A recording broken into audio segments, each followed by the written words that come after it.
Assalamualaikum warahmatullahi wabarakatuh. Perkenalkan, nama saya Cindy Eka Putri, NIM 2033255, Prodi Pendidikan Tari. Baiklah, pada kesempatan kali ini kita akan membahas tentang pembahasan wirausaha era revolusi industri 4.0. Pembahasan tentang wirausaha revolusi industri 4.0 ini adalah suatu bentuk transformasi yang terkait dengan kebijakan ekonomi di era industri revolusi industri 4.0.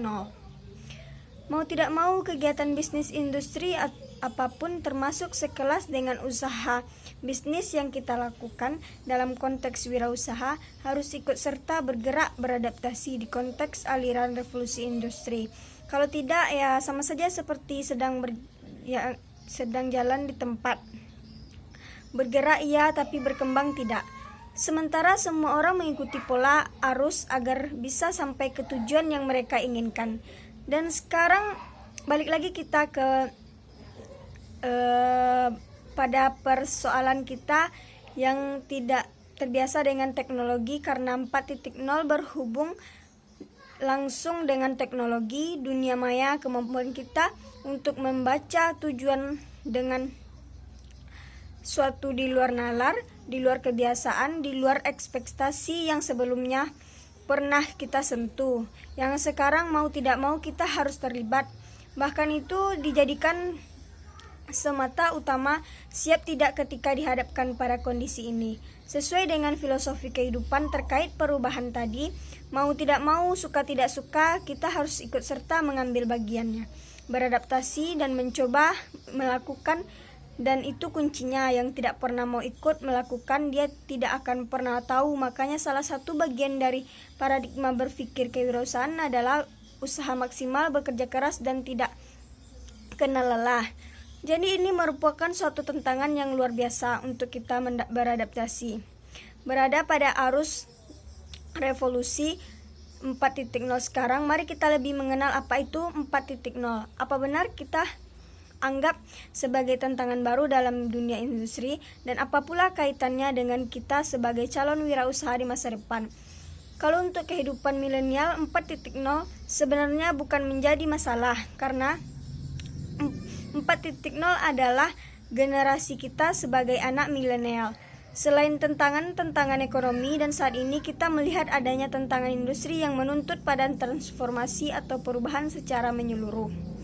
Yang kedua, sebagai langkah penting memanfaatkan sekaligus mengoptimalkan sistem revolusi 4.0 untuk menarik industri yang mau tidak mau yang masih ketinggalan 1.0, 2.0, dan 3.0 agar lebih efisien. Jangan sampai saat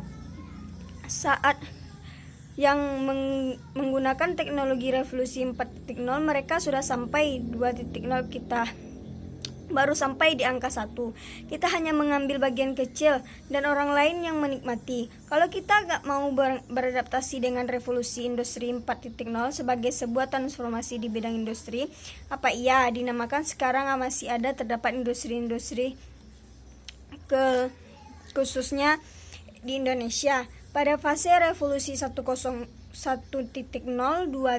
dan 3.0 masih banyak contohnya. Revolusi industri yang kita kenal adalah mesin mekanik, industri tekstur revolusi, misalnya yang pada saat seorang sudah menggunakan teknologi tinggi ketika masih menggunakan alat yang sangat tradisional. Saat orang menghasilkan ketinggalan, meski kita belum bisa tentang kualitasnya, tapi faktor bisnis kita akan ketinggalan. Jadi, di dunia industri, daya gerakannya adalah konsep bisnis keuntungan, sehingga jika ada utang pasti ada rugi. Kemudian gerakan yang berada pada 2.0 industri, contohnya produksi massal, yaitu contohnya di industri mie instan, percetakan seperti koran, majalah, itu termasuk pada revolusi 2.0. Sudah bermain pada elektronik, koran tidak lagi ada pun hanya beberapa persen. Penurunannya gratis, yang luar biasa. Tinggal buka di laptop, di handphone, semua berita ada semua diinformasikan yang diperlukan atau didapatkan hanya beberapa detik dari si bisnis kita rugi. Revolusi Industri 3.0, komputer, industri, elektronik, otomotif, baru pada fase proses komputerisasi. Seharusnya contohnya mudah, meningkat tetap saja perhitungan pada hasil produksi, dan revolusi industri 4.0 semesti Jepang sudah berada pada 5.0. Kita ketinggalan, masih proses beradaptasi pada revolusi industri 4.0. Ternyata sekian persen kita masih banyak bergerak pada fase 1, 2, dan 3.0.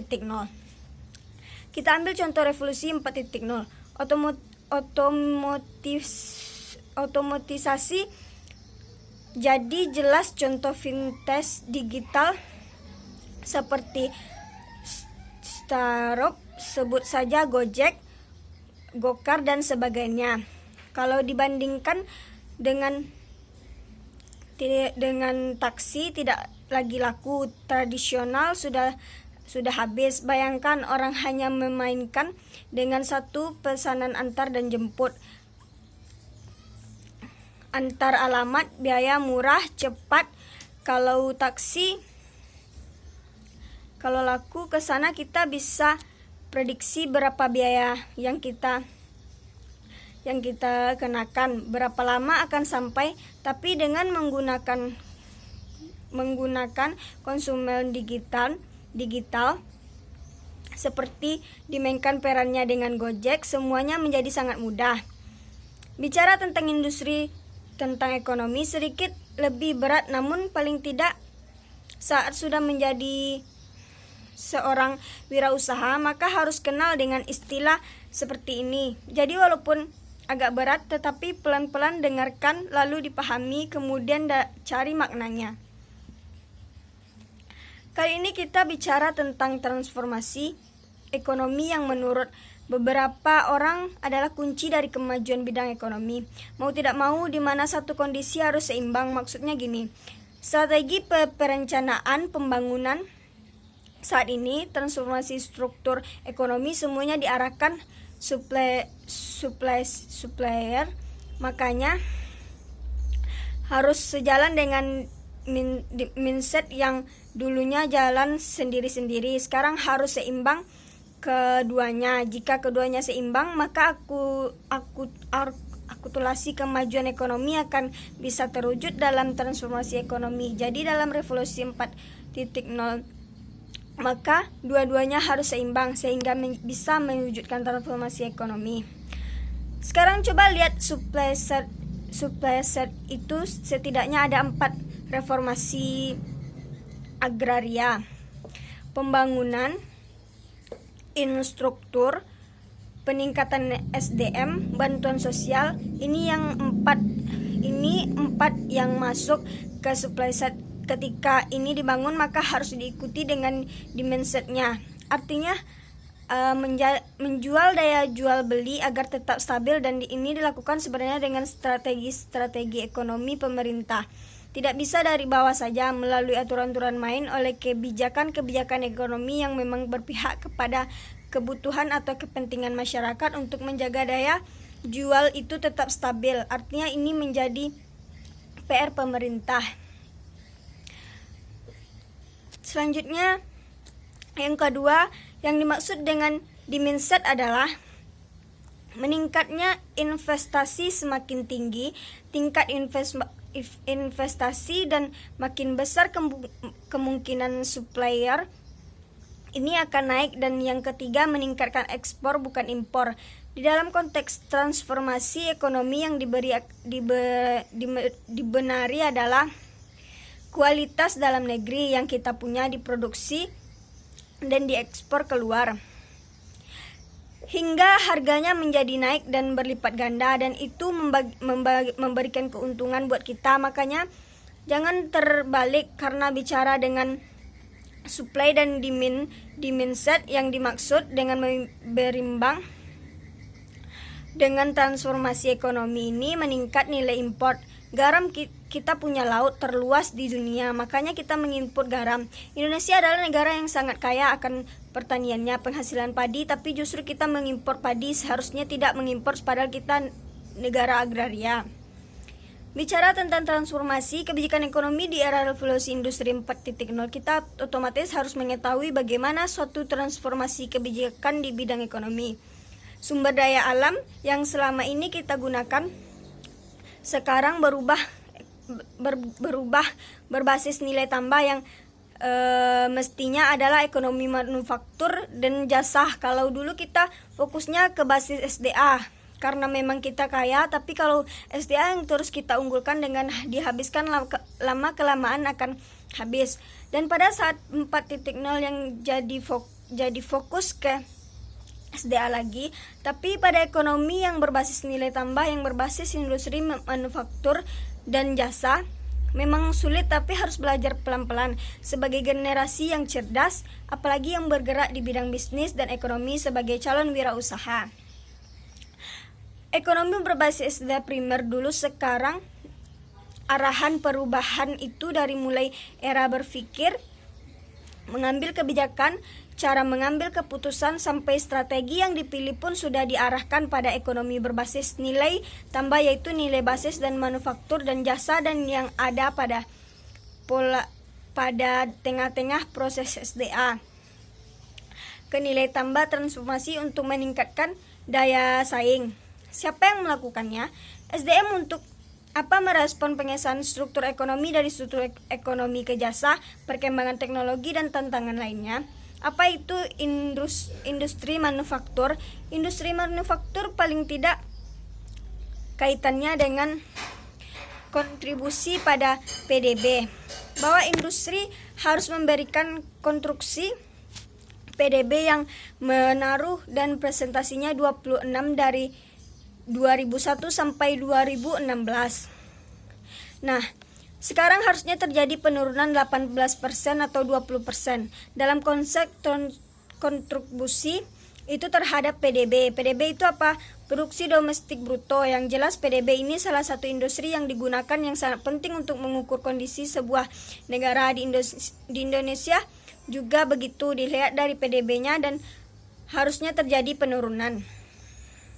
Dari industri manufaktur yang kita bahas tadi, kalau itu tuh isu bahwa kontribusi itu sudah menurun. Yang kedua, penyebabnya karena pengawasan teknologi yang sangat rendah. Kedua, disebabkan oleh bermarket kita di Indonesia belum efisien. Kemudian kita melakukan apa untuk manufaktur? Semacam virtualisasi industri manufaktur, maksudnya virtualisasi industri manufaktur. Sekarang apa itu revitalisasi yang tadinya manufaktur sekarang jasa, dan sekarang kita kenal karena ada perubahan ekonomi berbasis nilai tambah, dan nilai tambah itu manufaktur atau sektor jasa memiliki pertumbuhan terhadap PDB. Kontribusinya besar, memiliki definisi neraca yang meningkat 58%. Tidak tahu berapa jelasnya, tapi yang jelas sisi tenaga kerja hampir 58 sampai 65%. Berpendidikan rendah dan yang terbaru nantinya buka Google, yang jelas ada 58 sampai 65 tenaga kerja kita berpendidikan rendah. Yang kedua, investasi. Indonesia masih sangat rendah akibat kondisi ekonomi, ketidakpercayaan pasar dan lain-lain. Lalu apa yang mesti dilakukan? Adalah pernyataan sektor jasa, tapi kalau di manufaktur direvitalisasikan adalah pertanyaan sektor jasa. Jasa adalah penguatan sektor pada sektor prioritas, yaitu manufaktur, kesehatan, pariwisata, ekonomi digital. Yang kedua, pendidikan lokasi, gunanya agar bisa beradaptasi. Pada era baru ini, bahwa kebutuhan SDM sangat tinggi melawan banyak bisnis yang besar. Kalau ingin menjadi bisnismen, yang handal, maka harus mempersiapkan diri sebagai SDM yang berkualitas untuk era revolusi 4.0.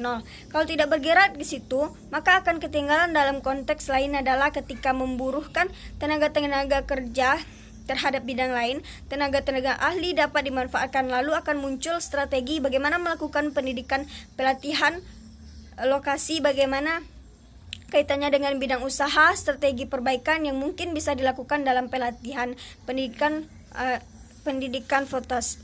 vokasi. Yang pertama yaitu melakukan reformasi besar-besaran terhadap pendidikan pelatihan vokasi. Dinamakan tidak hanya berpikir tetapi sudah melakukan dan menyiapkan diri, paradigmanya dibangun. Terkait dengan melalui penyusunan ke kurikulum bersama industri akan kurikulum berdasarkan asumsi. Dan yang kedua melalui ke guru dan dosen, training of trainer, guru ke dosen, yaitu mengembangkan berbagai standar kompetensi, misalnya menyusun atau menetapkan berbagai kompetensi yang diinginkan, melakukan langkah atau menetapkan standar mekanisme yang jelas terhadap akreditasi, melakukan modal kerjasama sarana prasarana dengan industri, melakukan semacam mekanisme perdagangan, meningkatkan melakukan semacam mekanisme pemegangan. Yang seterusnya meningkatkan pendaraan melalui insentif pajak, melakukan skema perdamaian, membentuk seragam komitmen, menyusun informasi pasar atau offline. 5 sektor utama yang bisa dipilih sudah banyak dipilih sebagai sektor fokus untuk making Indonesia Revolution 4.0. Yang pertama yaitu makanan dan minuman, ini tidak akan pernah mati. Dan yang kedua yaitu tekstil dan busana, yang ketiga elektronik, yang keempat otomotif, dan kelima kimia. Kemudian terkait kebijakan perdagangan yang jelas untuk menambah pertumbuhan ekonomi mobilitas tinggi di era revolusi 4.0 adalah kebutuhan semacam keharusan, semacam kegiatan perdagangan yang dilakukan bangsa kita. Melalui perdagangan, pertumbuhan ekspor dan mengendalikan impor yang sudah berkembang, terutama pada bahan baku industri ini diharapkan dalam rangka menumbuhkan industri pengunjung di dalam negeri. Sampai di sana pembahasan kita tentang industri 4.0. Sekian dan terima kasih. Assalamualaikum warahmatullahi wabarakatuh.